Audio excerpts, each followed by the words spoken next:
율법의 대표자인 모세가 이방 여인을 취하여 아내로 삼았는데, 이에 미리암과 아론이 모세를 비방했으므로 미리암이 하나님의 진노로 문둥병자가 됐다는 내용입니다. 이스라엘 사람들은 이방인을 취하면 안 됩니다. 더군다나 율법을 받아서 증거하는 최고의 지도자의 모세가 율법에 이방 여인을 아내로 취하지 말라 이렇게 말씀을 했는데, 그 율법을 받은 모세가 자기가 이방 여인을 아내로 취하게 된 것입니다. 모세가 제일 미치죠. 미리암이 제일 누이 되는 윗사람이고, 그 다음에는 아론이며 그 다음에는 모세. 그러니까 모세가 남매 중에 맨 마지막인데, 이 사람들이 이르되 여호와께서 모세와만 말씀하셨느냐, 우리와도 말씀하지 아니하셨느냐 하매 여호와께서 이 말을 들으셨더라. 다시 말하면 너만 말씀 받았느냐, 나도 받았다.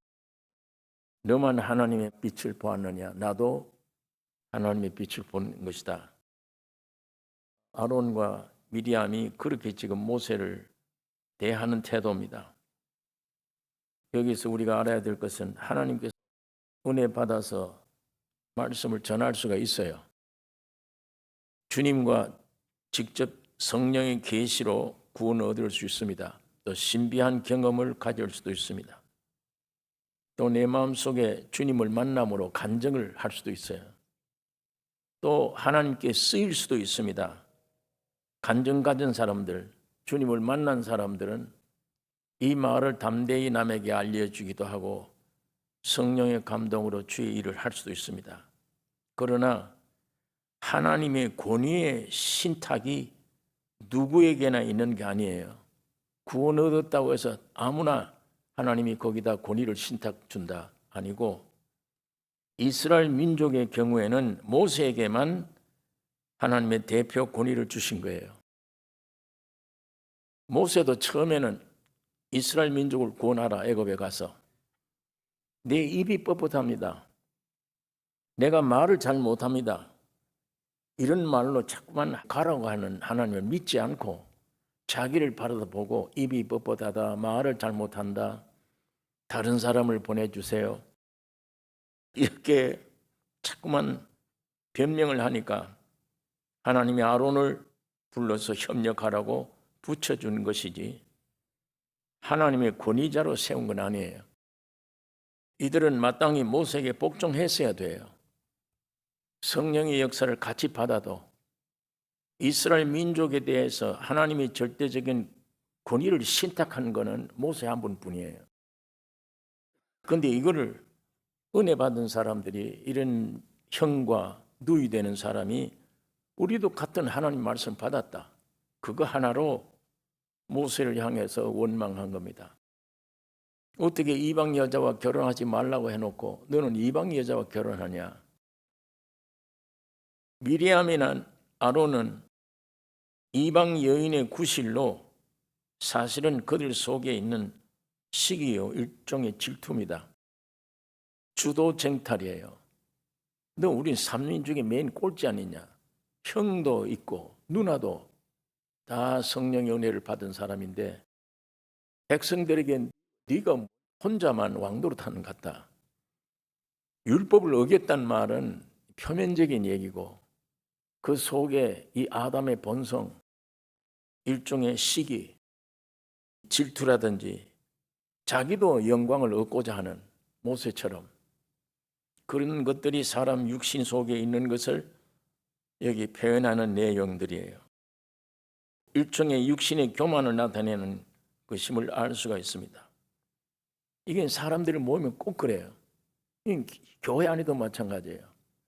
모두 은혜를 똑같이 받으면 꼭 어떤 면에는 키재기를 해요. 은근히 누가 더 은혜를 크게 받았냐. 이런 것이 외적으로는 은혜를 받았음에도 이 본 안에 이 본질적인 자아라는 게 십자가에 처리되지 않으면 항상 기회를 보고 이게 일어나요. 자기가 선생되기를 원해요. 으뜸되기를 원합니다. 어떤 사람들이 간증을 해도 귀한 간증인데 나도 그거 못지않은 간증을 받았다. 얘기할 만한 하나님과의 나의 접촉이 있었다.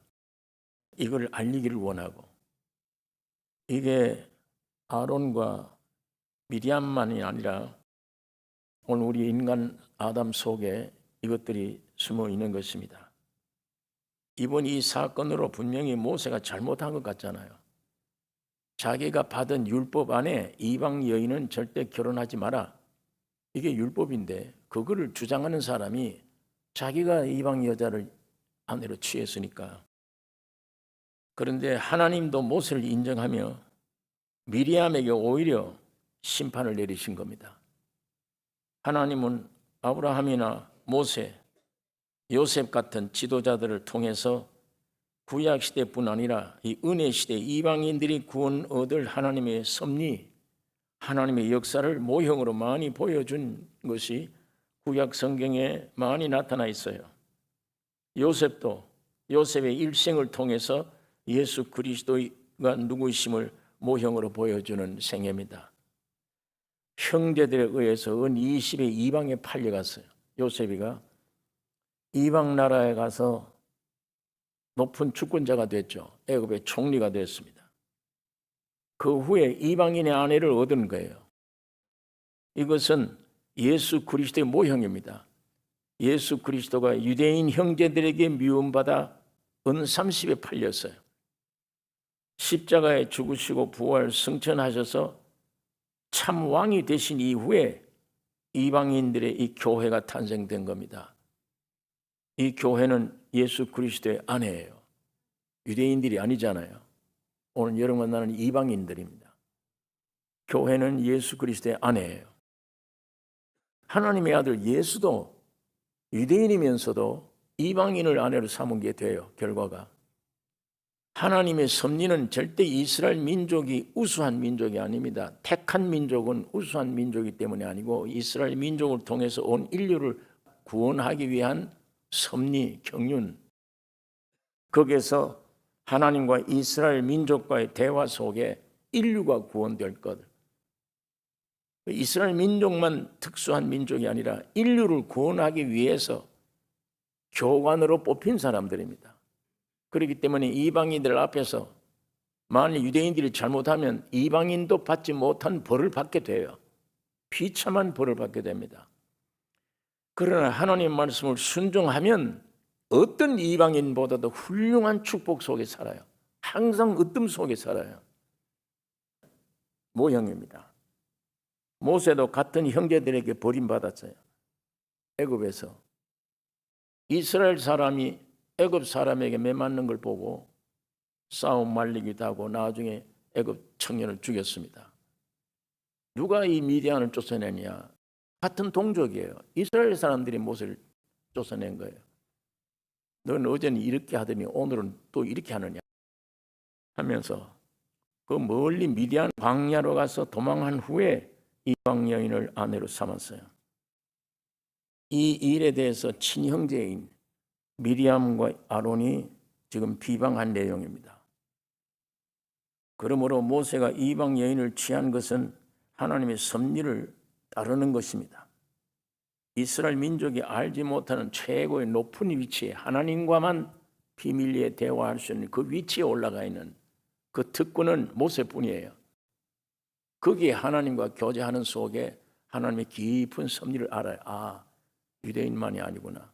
온 인류를 하나님이 구원하는 계획이구나. 이런 것을 모세는 이미 알고 있습니다. 그래서 율법 시대가 전부가 아니다. 이 율법이라는 것은 죄인임을 깨닫게 해주는 건데 온전한 것은 은혜 시대. 예수 그리스도가 오시면 모든 인류가 구원 얻는 은혜 시대. 유대인만 자녀가 아니고 인류가 하나님의 자녀되는 이 구원의 시대가 있구나. 이게 하나님의 섭리구나. 이게 하나님의 계획이구나. 최고의 지도자이기 때문에 하나님의 마음을 알아요. 모세는 어떤 그런 의미의 은혜 시대를 예고하는 뜻으로 이방 여자를 아내로 삼은 겁니다. 그러나 미리암과 아론은 율법에 의해, 은혜는 세계는 몰라. 율법에 의해서, 즉 육신에 의해서 선악과 생명 입장에서 생각하고 판단하고 행동하다 보니까 비방하게 되는 거예요. 그 비방이 선악과를 먹은 그 생명의 입장에서 지금 비방하는 거예요. 그러나 하나님의 섭리는 그게 전부가 아니잖아요. 오늘 우리는 은혜를 따라 육을 죽이고 영적 사람으로 선악 아닌 생명과실 입장에서 생각하고 판단해야 됩니다. 여기에는 온유와 순종밖에 없어요. 왜 그런가 하면 예수님과 내 자신이 예수님이 묶여서 죽으시고 부활해 우리는 죽어버렸기 때문이에요. 죽은 자로서의 예수님의 성품을 따라 온유와 순종, 겸손. 복음 안에 있는 사람들은 그거밖에 없어요. 그런데 오늘 우리 은혜 시대에도 육이 또 살아나면 이 미리암처럼 되어버립니다. 교회 안에도 같은 은혜를 받았는데 너는 왜 네만 머리냐 이렇게 돼요. 이런 것들이 일어나면 교회는 분열이 생기고 파괴가 됩니다. 구약 시대에 지나간 일이지만 오늘 우리 신약 시대에 중요한 교훈을 자꾸 말씀해 주는 겁니다. 자, 이런 말씀 안에 우리가 묵상할 수 있는 것은 내 개인 생활 문제예요. 육적 사람이냐 영적 사람이냐. 율법 입장에서 판단하고 생각하고 생활하느냐, 은혜 입장에 서서 판단하고 생각하느냐. 교회 안에서도 많은 사람들이 모여도 인본적이냐 육이냐 신본적이냐 영적이냐. 교회를 우리가 다녀도 정말 십자가의 죽음과 부활, 다른 건 몰라도 괜찮아요. 지식적으로는 몰라도 괜찮아요. 여러분, 내가 하나 알아고 실제가 돼야 되는 건 죽음과 부활입니다. 이게 생명이에요. 이 안에 모든 답이, 모든 문제가 다 풀려 있어요.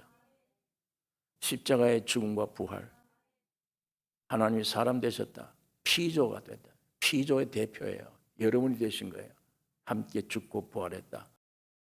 그게 내게 실제가 됐다. 그러면 됐습니다. 그게 해결된 거예요. 다른 건 지식이 없어서 상관없어요. 그러면 하나님을 알아요. 생명을 알고 말씀이 어떤 걸 알고 다 알게 돼요. 미리암은 하나님의 진노로 문둥병에 걸렸습니다. 아론이 누이가 저렇게 문둥병 된 걸 보고 참 비참하게 여겼을 거예요. 자기 동생 된 모세에게 호소를 합니다. 살려야 된다. 모세가 여호와께 기도를 했습니다. 부르짖음에 여기 14절에 여호와께서 모세에게 이르시되 그의 아비가 그의 얼굴에 침을 뱉었을지라도 그가 7일간 부끄러워하지 않겠느냐. 그런즉 그를 진 밖에 7일을 가두고 후에 들어오게 할지니라 하시니. 아들이 아비에게 침을 뱉어도 벌을 받는데 진 밖으로 쫓아내라. 7일간. 그리고 들어오게 하라. 용서하라. 이게 이스라엘의 현 모습입니다. 지금 현재 이스라엘 모습이 그 모습이에요. 아직도 예수는 영접하지 않고 굉장한 고통을 당합니다. 전 이방인들에게. 세계에 이렇게 오랫동안 예수를 십자가 못 박아 죽인 이후에 나라 없이 떠돌아다니 2000년간 그게 이스라엘 민족이에요. 그게 하나님의 택했다고 하는 백성들입니다. 그러다가 하나님이 섭리와 뜻이 있기 때문에 다시 고토로 돌아오게 하고 이스라엘 민족은 구약시대에 약속한 대로 하나님이 지킵니다. 이방인들이 먼저 구원 얻은 이후에 로마서 9장, 10장, 11장 읽어보면 이방인의 수가 차면 이스라엘은 구원을 얻게 된다. 하나님의 약속이 있기 때문에 이스라엘 민족들은 나중에 저렇게 돌아와서 다 돌아오면 그 무렵 되면 우리 이방인들 구원 얻는 시대는 거의 끝나갑니다. 지금 끝나면 이방인의 수가 차면 저 이스라엘은 구원하리라. 저 민족들은 마지막에 구원 얻어요 다. 하지만 지금은 이 7일간, 이 일주일간의 7일간 진 밖에 쫓겨나 있는 신세들입니다. 저렇게 부끄러움을 당하고 지금도 고통을 당하고. 자, 지금 우리가 문둥병 걸리면 안 되죠. 문둥병은 꼭 육신의 문둥병을 가리키는 거 아니에요. 우리 영의 시대 사람들입니다. 은혜 시대라는 건 육의 사람이 아니에요. 거듭난 영의 시대 사람. 이 영의 시대 사람은 눈에 보이지 않는 것을 믿는 믿음의 시대예요. 주님이 십자가에 죽고 부활해서 만들어 놓은 시대. 육으로 안 보이잖아요. 말씀이 믿음의 시대. 그 말씀을 내 안에 자꾸 먹고 믿음이 꽉 차도록 하나님이 원하십니다. 그러면 이 말씀대로 되어질 거니까. 말씀대로. 여호와께 모세가 부르짖었습니다. 살려달라고. 하나님의 대답이 그래도 진 밖으로 보내라. 7일 이후에 받아들이라. 오늘 이게 넓은 의미의 이스라엘 민족의 모습이라고 그랬는데 오늘 우리도 문둥병 걸리면 안 되죠. 이 육에서 나온 불평, 불만, 염려, 근심 맡겨야 됩니다. 주님과 나 사이의 문제예요. 이 환경은 하나님이 내게 필요하기 때문에 주신 거예요. 나를 위해서 주님이 좋은 길로 인도하신다는 걸 믿고. 로마서 11장 11절에 그러므로 내가 말하노니 저희가 넘어지기까지 실종하였느뇨? 그럴 수 없느니라. 저희의 넘어짐으로 이스라엘 민족입니다. 넘어짐으로 구원이 이방인에게 이르러 이스라엘로 시기나게 함이니라. 저희의 넘어짐이 세상의 부요함이 되며 저희의 실패가 이방인의 부요함이 되거든 하물며 저희의 충만함이리요. 이스라엘 민족들이 저렇게 예수를 믿지 않고 비방하기 때문에 우리 이방인들이 구원을 얻었다. 저 사람들이 바로 될 때 어떤 결과가 있겠느냐.